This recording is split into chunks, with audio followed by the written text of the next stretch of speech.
This is the Comedy Kiosk, podcast by Mondae and Munoz. Please welcome Mondae and Munoz. Hello and welcome to the Comedy Kiosk, a podcast in which we discuss news, opinions, and ideas about comedy. My name is Igor Mondae, and with me is David Munoz. And today we will discuss a topic that we conveniently named stand-up dramedy. Yeah. Okay, this is your idea. You wanted to discuss this one.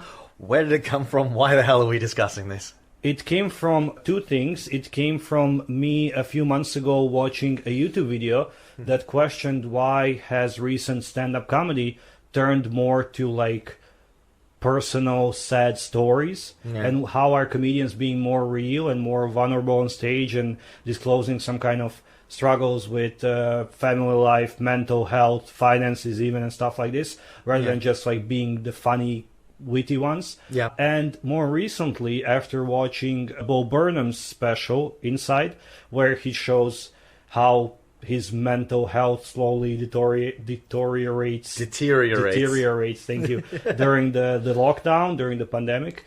And kind of the discussion I've had with my girlfriend after watching it, is it real? Is it an act? Wait, are we discussing the show or your girlfriend? Is she real? Is it an act? It's mostly an act, to be honest. It's just me putting a sock puppet on and being like, hello, Igor, would you like to go on a date? Whatever works for you, whatever keeps you happy. It's all about mental health. It's the same socket I used since I was a teenager. I don't even want to know what you do with that sock. She's quite crispy. Anyways, and she's a she now.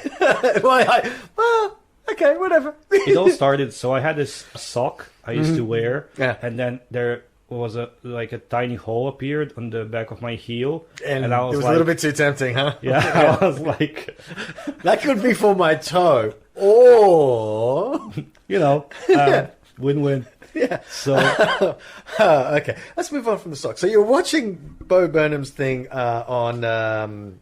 Very subtle. Are you watching Bo Burnham's thing on Netflix or whatever with your girlfriend? What was the conversation there with her? Well, the conversation was it real? Mm-hmm. And basically, is this a real mental image of a man who broke down during lockdown? What was her perception and what was your perception on this? Well, the idea was I was convinced that it is an act because I see him purely as a comedian and an actor and a writer and a producer. So I think it was a very well written and acted out like piece, right? While she was under the opinion that a part of it is an act and a part of it is just the struggles of a man who already publicly admitted he struggled with like panic attacks on stage, with some kind of depression and things like this. I do believe it's a little bit of both, but what is really not special or what isn't, it's really hard for me to say. You've seen it as well. Yeah. What's your opinion? Well, I was going to ask. I'm trying not to create spoilers for anyone who hasn't seen it, but when she saw the end, if you remember what the ending is, you guys had to have your answer then, right? Like you saw it and you went, oh, so that's what it is. Well, not necessarily, because there are like couple of endings. Like there are a few places in the show where you kind of feel like this is the end, but then it isn't. Well, okay, but I mean the ending, like the final bit when he. Let's do it like this. Let's talk about the show, and if anyone hasn't seen it, skip until we'll write in this description when we stop talking about the Netflix special Inside by Bo Burnham. So spoilers ahead until the moment we stop talking about the special. Right. So there is a moment when he kind of breaks this lockdown, goes outside, right? Yeah, and the very end, No, but this is not the very end. This is maybe like 20 minutes before the end. So he goes back, he gets so freaked out by the real world and the light and the stuff, and he tries to go back because now he misses this life. But this is all filled from the inside, right? No, it's from the outside. Really? And he tries to go back, and the door is locked, and he can't go back to that life. I thought that was the very anymore. end of the show. That's what happens at the very, very end. As far as I remember, it's like, maybe I'm confusing it, but I think it's kind of, there is at least But you can tell that it's on a stage. That's the whole point. Like when you're looking at it, it's like, that's not his real yard. That's a stage. No, that's his real yard. I mean, it was completely recorded at his home.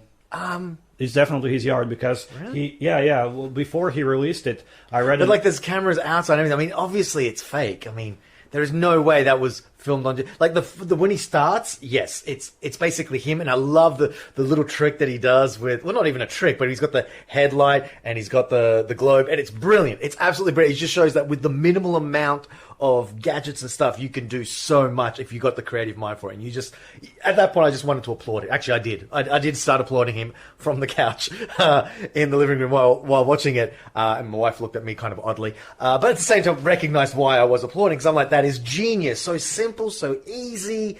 Bang, brilliant. And that you could believe that this is a guy who's just fiddling around and he's just created this and he's just using his, his phone camera maybe even and recording himself. But when you get to the very end, I mean, that requires multiple cameras, that requires professional lighting. You just like, even if he's doing it on his own, it's not something you do spontaneously. This is obviously very well scripted.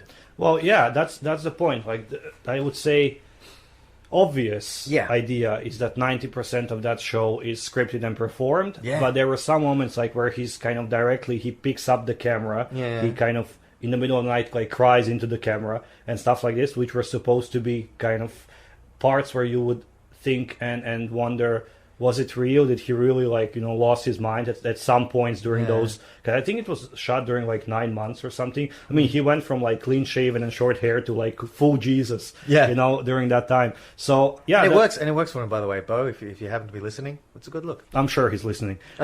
He's still in that room. He's just like, I'm waiting for the reviews of those two guys in Moscow. So I mean, that's the thing. I think, well, as far as I know, and it was described on some website just before or just after the release, that it was 100% shot and like scripted and everything, like set up the props, the stage, whatever, by him. Of course, like then he said no, that footage for like editing and post-production and so on to some team. But all the thing, the whole show was actually filmed in his guest house, and that is it's not a stage, it's his yard and stuff. I mean, it's quite possible that he ordered not like one camera but like three and set them up. It's, I mean, everything we've seen in that special, it's possible to do. Like one person can set up. Oh yeah, no, that part I don't have any doubts about. But what I'm saying is, like, if anyone thinks that it's just raw footage that he was recording overnight and he just edited it and compiled it together to make a show, I think no. By the time you get to the end, you're like, oh yeah, this is scripted. Like, he's planned every shot out, and a lot of it would have been filmed at later stage. Like maybe some of the snippets, like you said, maybe the crying bit thing. Some of the shots may have been stuff that he had recorded during. But I think a lot of that would have been recorded over a period, like it would have been done piece by piece. Even like I would suspect that maybe after a month or so, he then, even stuff he already had, the stuff we see on stage is probably the second time or the third time or the fourth time or the fifth time he's recorded something. Like he rehearsed it, practiced it, and then recorded it. And then maybe after a month, he recorded another few bits and pieces and things like that. And then he recorded again. And maybe, it took a 9-month process, but I don't think it was filmed like intermittently, like completely random and off the cuff. No, definitely not random. And I mean, you can see by the level of preparation and the setup of the whole stage, like writing, performing the songs. No, of course, he like practiced each song and each bit like 100 times before he shot it, but it was shot chronologically. I mean, you can see on him that like his hair is growing. But this is also what I mean. Maybe shot chronologically, yes, for the hair part, but at the same time, it could be a case of where he actually did 6 months of just goofing around, coming up with ideas, and he just experienced. Had the idea maybe for this show after 4 months, then at 6 months started recording it, and actually recorded it in a period of 1 month. Because your hair can grow a certain length or whatever. So that maybe that's like a 1 or 2 month recording period, and everything was recorded very, like it wasn't recorded maybe during even the lockdown itself. Maybe lockdown has already come out a little bit, but he was still hadn't finished, so he was, you know what I mean? Like a play based on your childhood, or a movie based on something that happened to you 10 years ago, and you act in it. And yeah, you do the hair and everything, but it's still 10 years after the fact. That's where my opinion that it's all 100% like scripted and performed as a art piece came, because obviously there was, I don't know which state does he live in originally, but I think nowhere in the States there was a lockdown in terms of like you can't leave your home for like 9 months. It was maybe 3-4 months in the beginning, between like April and August or something last year. So obviously he would be able to socialize, to go out, to have some fresh air, to buy stuff he needs for recording. But the whole thing is like scripted that way that he's kind of trapped in that room. But the idea is that he's not trapped because of the pandemic and so on, that he's trapped because of himself, like he's trapped, because it's also a reflection of mental health and all these kind of things. But not to turn this episode into the dissection of Bo's special. The idea behind this is, why do you think so? This is labeled as a comedy special, right? On Netflix, it's labeled as a comedy special, right? And this is what got you now thinking, and why you wanted to discuss. And they're of course, like, he's a comedian primarily. And he started by writing funny songs at his home, and he's still writing funny songs now at his guest house, right? But some of them are really funny, some of them are like just kind of light-hearted fun. But some of them are quite deep and serious, and So basically, a lot of stand-up and comedy coming out in the last 5-7 years is pretty heavy and pretty serious and pretty personal. You're one of the comics you enjoy. Correct. Hannah Gatsby? Yeah, exactly. Yeah, she had Nanette. Nanette, which was quite personal as well, and about how this whole performing and audience and so on, really impacts her personally. And also about mental health. Also, it was all about mental health. I literally heard Batman's health, and I'm like, she also talks about Batman's health. Yeah, I remember that part of Nanette. Well, because Joker just doesn't give up, He just keeps unrelentingly attacking Batman. I mean, he doesn't have time to heal, really. It's important that someone finally addressed it in their comedy special, the Batman's health. Bad mental health, exactly. And this is something that we've seen more and more, like, again, recently. And this YouTube clip that actually started me thinking about this, it mentions that it kind of started appearing once people started perceiving comedians as real people. For example, after the death of Robin Williams, who was a brilliant, funny guy, and then basically was really suffering on the inside, right? Struggling with different forms of, again, mental disorders. He'd been diagnosed with basically a disease that was going to basically break his mind. It was going to deteriorate his brain, which was his most valued asset. As a comedian, we're not getting on stage because of our looks or because of our wonderful 6-pack physique and abs. No, Igor, no, you're not. So how dare you? Yeah, no, I dare. I do dare. But the thing is, for our most valued element, without it, we couldn't be stand-up comedians, is our minds. And this was the thing that Robin Williams was going to lose. And that was just absolutely unacceptable. You know what I mean? Yeah, no, I mean, okay, he's an example where basically he sped up the process, so to speak. Well, But obviously a lot of comedians struggle with different, not just comedians, again, entertainers, performers. This kind of story, anecdote, whatever it is. I don't know where it's originally from, but I remember it from the movie Watchmen, about the clown. Sorry, what? About the clown, no? So basically, there was. Have you seen the movie Watchmen? Yeah, a long time ago. Right. So there is. And I've read the comics. Yeah. So there is this bit about the clown. So basically, in short, if someone hasn't seen it, I'll retell it. I'm pretty sure people are mostly familiar with it, but just so you are as well, so we can continue this conversation. Yeah. Right. So basically, a guy comes to a doctor and says, "Doctor, like, I'm super depressed. I'm sad constantly. I can't live with myself, and I'm having suicidal thoughts. Can you help me? Can you prescribe something?" Right? And the doctor says, "I don't know. There is no medicine that can help you really, but you know what? Laughter is the best medicine. And I can recommend, there is a great circus in town tonight, and they have a clown, Pagliacci or something. He's hilarious. Go and see him. He'll make you laugh." And the guy says, "I am the clown Pagliacci." So that's the point, right? Especially comedians, since the job is to make people happy, make people laugh, Who's making us happy? God damn it! Yeah, I mean, it is a real question. I mean, because in many professions, right, you don't really even need to. I mean, actors act, right? Whatever it's written, he'll act. Surprised, shocked, sad, happy, he'll act. Singers, of course, that comes with a lot of emotion, for example, music, right? And a lot of physical also condition and health, and to be able to hit the notes and, jump around on stage for 2 hours during a live performance and stuff. But I think for stand-up, and for comedy in general, especially for stand-up, since you're alone on that stage versus the whole room, you give out energy, you entertain people, you make people laugh, but at the end of the day, you leave that show, and sometimes you leave it happy, full of energy again, because you got it from that room, and you fulfilled your mission, so to speak. You achieved your goal. You made them laugh. You made them entertained. And sometimes you feel so drained, so empty, so tired. Especially even after a good show, especially after a hard show, but even after a good show. Sometimes, it's hard to guess which one you're going to have. Whether you're going to finish off feeling great or finish off feeling like, regardless, But we're going into mental health now. We just realized the topic is slightly changing. But the point is, to go back to the dramedy thing, you were saying before that since Robin Williams, it's become more about talking personally on stage. I actually would say he maybe was something that exacerbated this perception, but I would say it came way before. We will put subtitles on this. Yeah. So all the words that David uses that nobody understands will be described and deciphered in the description. Yeah, maybe hopefully somewhere in between us. The point is though that I think this is from way back. I mean, we were discussing this before. Where was it? So when someone in the old days, vaudeville, and all that sort of period of time, and afterwards the beginning of stand-up, it was just guys getting up telling very standard jokes, knock jokes, and that sort of style, right?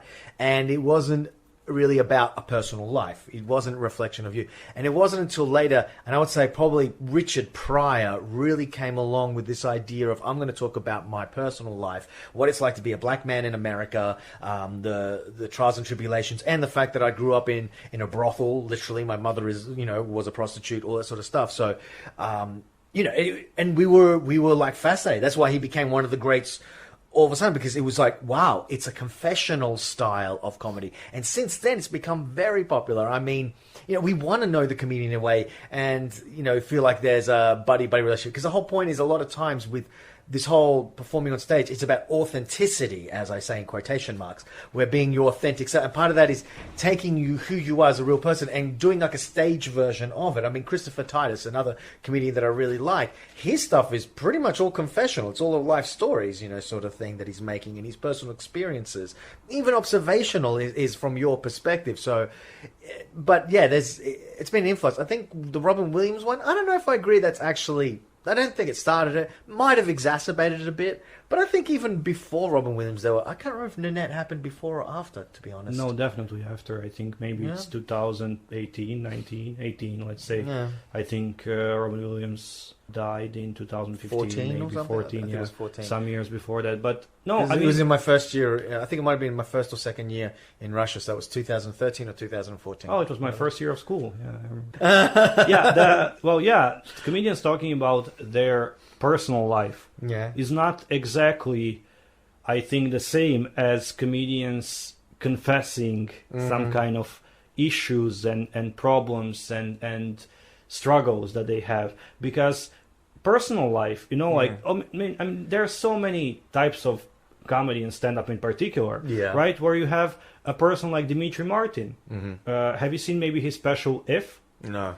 It's both super personal and super, what would be the opposite of personal? Distant? Yeah, distant, basically, because it is about language, it's about words, it's many like silly one-liners. His whole thing is one-liners, so it's like, about nothing. It's not really like one-liners are based on a twist, on a whatever. It's not about any opinion, observation, anything. But then there is also like, it's kind of, I recommend it as well. It used to be on YouTube. I think it got taken down, but maybe somewhere it's still available. Dimitri Martin, If.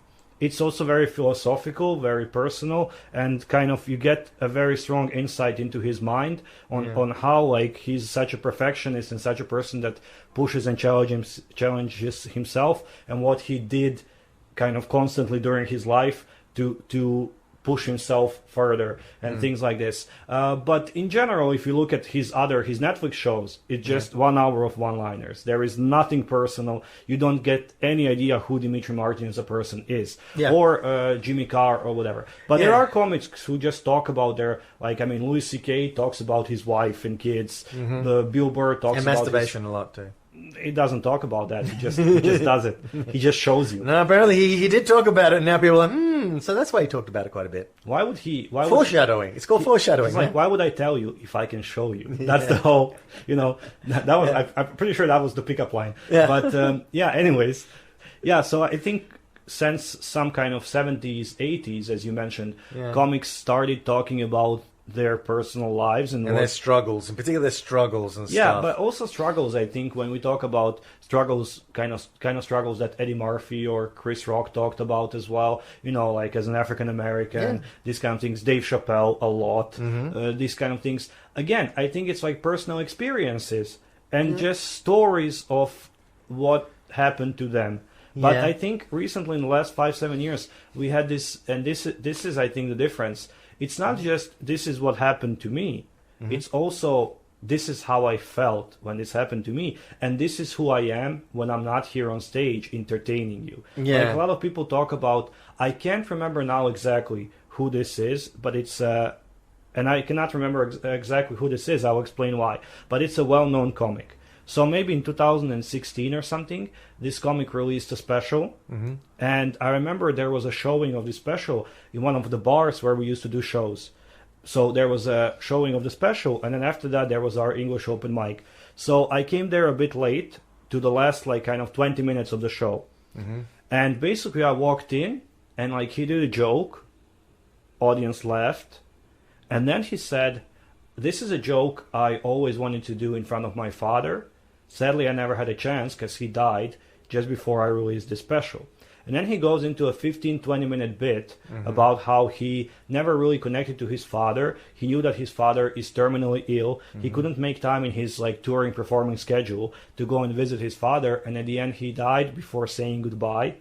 And he goes really into this like deep emotional story about the relationship between him and his father, how much it hurt him now not to be able to show this to him, and that he sacrificed his parent for stand-up and all this kind of stuff. And then in the last maybe like 5-7 minutes, he brings it back. Yeah. He makes it like a big funny thing in the end, and that's the end of the show. And since I walked into this like sad bit, right, maybe 5-7 minutes into this sad bit, I'm like, weren't we supposed to watch stand-up today? Like, what is this TED talk about a dead father? You know, because there was no joke there. He was just sharing. He was following the formula. He was following the formula. Now, the thing is, I remember when I started listening to the Comedian's Comedian podcast by Stuart Goldsmith. Podcast, yes. It was, which I recommend. It's interesting. But I noticed like him mentioning a few times, and him and other comedians talking about the Edinburgh Fringe Festival, talking about the formula of a set. And them all saying that in the beginning you start punchy, you kind of introduce who you are, you get the audience to trust you.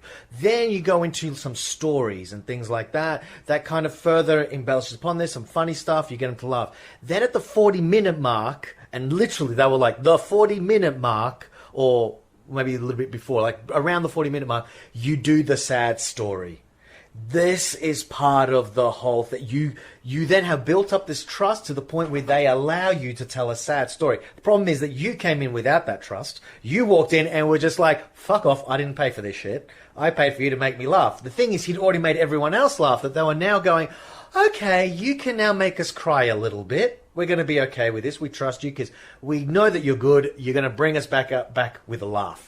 And that's what he did. So, because the whole thing is about building that tension, and it's about building the biggest tension you can after you've built all this trust, to break that tension and then come in with the laugh. That's the point. He literally followed a formula, apparently. And since listening to that podcast and heard it mentioned a few times, I've now heard it in other podcasts, and I've heard it in other people, where people talk about that 40-minute, like if you do a 1 hour special, the 40-minute sad part, like the 40-minute struggle part, the show that you overcame something, because then that's how you connect with the audience connects with you, and they walk away with the, oh, I so know this person. Yeah, I get the reasoning, I get the concept, because I think it's a very powerful tool. Yeah. Because emotion is not, like laughter is not a standalone emotion. So mix it with a little bit of sadness, a little bit of compassion, a little bit of humanity, right? And you will get a much bigger laughter, because now people are not only laughing at a silly one-liner, they're like laughing with their friend, because now they know you.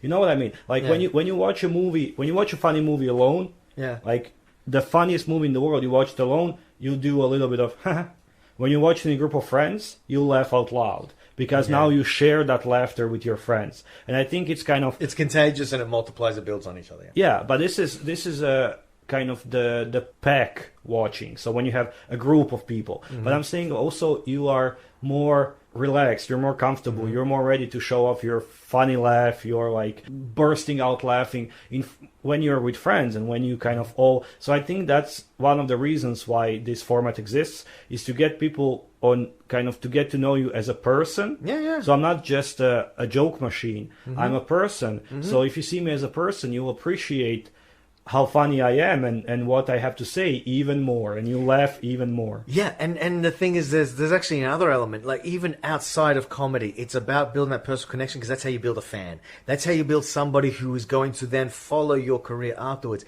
It's the same thing as, for example, there was because my wife was, she's an artist, and she has an artist page and stuff like that she's trying to promote and get people to buy her art. And when she was looking at Instagram and how to build a following, how to do all that sort of stuff, and my girlfriend is also an artist. Okay, cool. Good. So we married artists. If we're doing I married an artist. He's still trying to marry an artist. Listen, if we're doing shameless plugs, I'm all up for that. Cool. So, so the point is that when she was looking at the Instagram, they were basically like, even for things like modeling or whatever, they're like, include some personal pictures. You know what I mean? Like, not just pictures of you, in a bikini on the beach, like, or in a studio doing professional shoots. Every so often, post a picture that is personal, that is unscripted in a way. Like, it shows. Of course, they're scripted anyway, but the idea is by showing that glimpse of that person's personal side, you create a stronger connection with your audience. And that was like, so when she was like, oh, so I don't just have to, post my paintings, I now have to also post a picture of me, for example, working on the painting, or me at this location having a glass of wine. Like, I'm a real human. And that's the it. It's breaking that thing of the performer to the real human and kind of connecting them together forms a stronger bond with the audience, because the audience feels better connected with you. And it's all kind of part of that trick. It's part of that. It's a tool, as you said before. It is an absolute tool which sounds horrible, because it's like, so this comedian used his dead dad as a tool in order to get more fans. But in a way, an absolute tool. But in a way, it's very true. I'm curious. I have one question I want to ask before. The comedian, American or British? American. Definitely American. Oh, okay. Yeah, I agree with this, and I think it's a very good point. And that's why at this point I want to take a selfie of us recording this podcast that we can later publish on one of our social media accounts or somewhere, to prove the point that if you people know who we are, how we look, how we record this and so on, you will like us more. Yeah, so I legit agree with this. I think it's a strategy of creating a show. I think several factors input into this. One is that kind of just doing jokes for an hour, and now specials are an hour, mostly like 50 to 60 minutes. They used to be like hour and a half, 2 hours even. Like, you would get 2 DVDs, like an hour each, if you buy a specials, comedian special and stuff, like back in the day when people bought DVDs. Now with this mass consumption and Netflix pumping out specials, they're kind of like 50-55 minutes, and that's it. But like just doing 1 hour 20 minutes of pure jokes, I think it's much harder than doing 30-40 minutes of jokes and 20 minutes listen to my sob story. And I think also some kind of programs and shows such as like X Factor, America's Got Talent, Britain's Got Talent and stuff, they kind of pushed for this structure, because they're like, oh, you're a singer, nah, get the fuck out. Oh, you're a singer and you served in Iraq and you lost a leg, you win. Like, you have to have a sob story. You have to have a struggle. You have to overcome. We want a hero. Yeah, exactly. I want a hero. Okay, Bonnie Tyler. Is it? I think you might be right. Yeah, I think it is Bonnie Tyler. Bang on. Thank you. Yeah. So, great hair. Bonnie Tyler, great hair. Wouldn't know. Okay. Never met him. Anyway. Anyway, yeah. I think it's a part of that people want to see that you are also a person and want to relate, want to connect, want to even maybe hang out, be friends with, and stuff like this, more than they just want, again, a joke machine, a laugh machine, something that's going to produce jokes. Because also, I think, and again, why in the last 5, 7, 10 years, I think it's more prominent, because we have jokes now. Like, everything is a joke. Like, whatever happens in the world, in 10 minutes, it's a meme on Reddit and on Instagram. Like, I learn a lot of my news through memes, right? I see a meme like, this plane crash would never have happened if the pilot wasn't doing this, and there's a funny photo, right? And I'm like, plane crash? What plane crash? Then I see that, oh my god, the plane crashed like in somewhere in Mongolia, right? So that's how I learn about the world, through jokes, basically. So people have so much jokes now. Infotainment. Infotainment. Exactly. And everyone has a camera. Everyone has internet. Everyone has YouTube. There are so many sets, like amateur sets, professional sets, personally produced specials on YouTube. There is so much stand-up, so much comedy, that just having jokes, I guess, is not enough. Now you have to be a person too. Yeah, okay, so now this brings to the next section, which is kind of the original point we were going to discuss until we kind of renamed it dramedy. Authenticity. How... Because the whole thing is, I remember listening to a lot of comedians when they talk about being your authentic self on stage.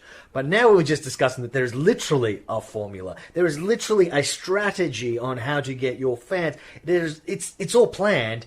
There is an idea behind this. So everyone's talking about their authentic selves and trying to be as authentic as they can. So basically the idea is, for a lot of comedians, not for all, but I would say for a majority of comedians, the idea is the person that you see on stage is sort of like a hyper-real version of you off stage. Like, it's elements of you, some parts dialed up, some parts dialed down. Maybe it's your shadow self, the side that you never really get to show to the public, sort of like your Mr. Hyde or whatever. For other people, it's their natural self, and it's just pumped up a bit more. And for other people, they're just trying to be as real as possible, as close, trying to rebuild that. I know I'm funny at a party, for example, like we were discussing the other day about being funny and learning and whatever. I'm funny in a party, I'm hilarious. Now I just want to get to that level, but on stage. But I want to have the exact same persona and, the real me. But then how authentic is it if we're planning it? Well, I think that's what people are trying to do. They're trying to be more authentic by showing their true colors. They're like, coming out of their shell and being like, okay, I'm not just an act. I'm not just a performer. I'm not just a comedian. I'm also a real human being. But it is an act. But it is an act. And maybe it isn't an act. I mean, it really depends. But it's not an act. Maybe it isn't an act. I think it really depends, like person to person, comic to comic, because often it is an act. I mean, often it's a character. It's not even it's not even real you. It's a mask. It's makeup. It's I don't know. But it's one that's based on your face. It's the makeup you already see. You have your surface face, and then you have the surface mask over the real face. I would say it's sort of like silicone or wax or clay being put on your face. You have your surface face. Yeah. I mean, you do, but I'm saying that you can or cannot show your inner face to people, right? Your outer face, your real face, like your physical appearance, everyone always sees. Or you can camouflage it with some, again, like mask, costume, something. You would be a character, right? But will you show your insides to the audience or not? Your real self. But I think this is where part of that dramedy thing is coming in. Is the attempt to kind of say, look, it's not fake. This is the real me. Yeah. So that's the. But it's planned. Well, that's Love me. The real me. How I want it. How I planned it. How I planned it. The way I want you to see me. Yeah. See the real me, the way I want to present myself. Exactly. Exactly. So basically, we're full of shit. I think at the end, the conclusion here, we're realizing that everything is... You're being manipulated, listener. You're being manipulated. It is all an act. It's a show. You're being suckered in. One is born every minute, and you're one of them. Nothing is real. Comedy is fake. Yeah, I think this might be the reason for this tendency that comedians feel that they should offer more and they should offer some kind of personal touch and a sprinkle of individuality, and also being a relatable human being with their struggles, with their mental health problems, with their whatever. Which is why there are so many mental health jokes and things like that. Yeah, and I mean, this is also part of that clip that I originally talked about, that comedians are now talking about mental health, their own in general, and so on. So not, and about other real issues. So it's not just cracking jokes. It's like a political view on some things almost, or social view and so on. So I would say that's the reason. And to conclude, I will say firstly my opinion, and then I would ask you to tell me what you think. Do you approve, or do you like, or do you agree with this tendency in current stand-up development, that it's becoming more? Because, and it's not only stand-up. I can't remember when was the last time I watched a comedy if we talk about movies. Yeah. Like a comedy. Uh-huh. Like a comedy Right. we had... I know what you mean. Like we had comedies, like whatever, 40-Year-Old Virgin or something. Like a comedy. Yeah, Now but it's- even that, actually, that was going to be my example. Judd Apatow. I looked at his masterclass, right, that he has on the masterclass website and things, and I did it. And as he pointed out, and I think a lot of comedians now, it's become sort of like the way to do it. It's like, he doesn't write a comedy. He doesn't write comedy. He goes, I write dramas. Then I put comedy on top of it. Yeah. It's like, the whole point is any one of my movies, you take away the jokes, and it's still a good movie. It's now just a drama. And it's like, in a real comedy, the whole point is, the original saying. So, tragedy plus time equals comedy, right? That's it, really. At the end of the day, people are just being a bit more blatant about it. And now it's become formulaic to an extent, in the sense of, at the 40-minute mark, bring that tragedy. Yeah, I mean, I think it's with Apatow, take away the comedy, it's still a good movie. Yeah. I would argue that some of them are not good movies even with the comedy in it, but most of them are like properly funny, like proper funny movies. But I mean, and then we had something like 21 Jump Street and some other like action comedies. Yeah. And now in the last like 10 years, it's all like dramedy. It's like a sad story with several funny scenes, or something like superhero movie with funny scenes, funny Because it's banter. real life. Yeah, So so the whole point it's- is that real life is a mix. It's not pure comedy. It's not pure drama. And even in the most tragic moments, people may say funny things. Actually, a lot of times that's when you say you're funny as shit, because it's that tension that you need to break. So I think, yeah. So yeah, my conclusion is that I honestly, and as we keep coming back to this, circulating back to this like conclusion of mine, that I do think that stand-up comedy is purely entertainment. It's a show, and it should be based on making people laugh, making people happy, making people feel good after they leave that bar, theater, whatever it is, stadium, wherever you're performing, like TV show, Netflix, whatever it is. So I feel that, I mean, I'm not saying never talk about your health issues, mental health issues, or pretend to be someone you're not. No, definitely be genuine, be honest, be open. But I think like sob stories in stand-up are just getting that like, cheap vote. You know what I mean? Like in those X Factor and stuff, shows where you're like, yeah, I'm a mediocre, magician, but, my dad left me now when I was 3. I'm like, well, then you had way more time to become a proper magician. Like your dad disappeared. Why can't you? So, so yeah, I mean, like that's what I'm saying. I think Abracadabra, motherfucker. Exactly, poof. So I think that a stand-up comedy, it's called comedy for a reason. I think it has a specific purpose, and it should have a specific way of delivering this purpose. Definitely show some personality, definitely talk about your real life, share your struggles, but you can also do that on your YouTube channel, on an interview, on a like not during the show, but during you being a person. Like actors, they act in a movie, they don't sprinkle their own little bit of individuality. No, they act the script. But then we also have we have Tom Cruise the actor, and we have Tom Cruise the person who can talk about his life and his problems and his religion and his whatever off screen, on talk shows, on blogs, on Instagram, on whatever. So I think like more that, less like on stage bitching. Okay. So basically, in conclusion, stop your bitching.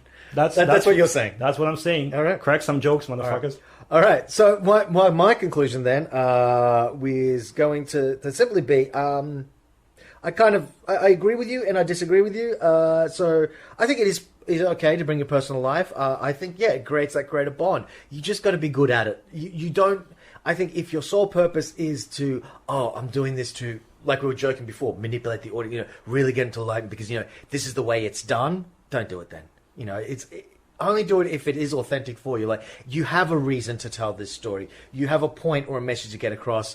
And don't think, like, for example, there's two stories I could easily, two things in my life that I could easily talk about that I think would be very unique, would be a different perspective, and I think people would be fascinated to hear about. But I'm not ready to do it. One of them is, I know one of them, do I? Possibly, yeah. But the thing is, I'm not ready to do it for starters. Oh, I'll do it.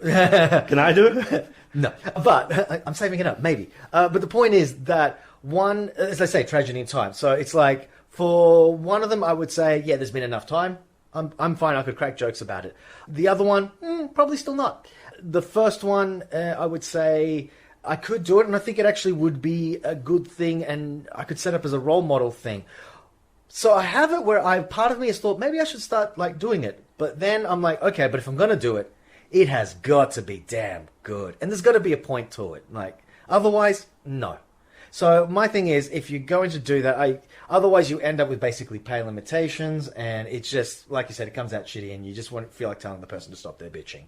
So it's like, I say that, but I think that's just like a fad or something maybe that we're going through at the moment, maybe for the last 20 years or so, or 30 years. But maybe in time things will change, who knows. But so overall I'm like, you can do it, but just make sure you do it well. It's the same as like people say, can you make jokes about taboo topics? Of course you can, but if you're not doing it well, people are not going to like it, and they're going to hate you for it. So that's probably one of the reasons why I haven't done those two different topics, is for the simple fact that I don't think I'm good enough at it yet. So don't fake it, be genuine, and be like, do it properly. Yeah, don't half-ass it. Yeah. Don't do it for the hook, for the whatever, the exposure, for people to be like, oh, do it properly, right? Yeah, exactly. Don't be an arrogant dick about it and go, oh, they must hear my story. No, we don't. Really, there's 1,001 people telling the exact same story. Let's finish each episode with me saying stop your bitching, and you saying don't be an arrogant dick. Yep. And then let the people. Oh, let's start each episode with this. And let people figure out what the topic is going to be. All right, so let's finish right here. I think we've covered everything we wanted in this episode. Thank you so much for listening. I've been Igor Mondae, and I'm David Munoz, and we will see you and hear you next time. Goodbye. Ciao.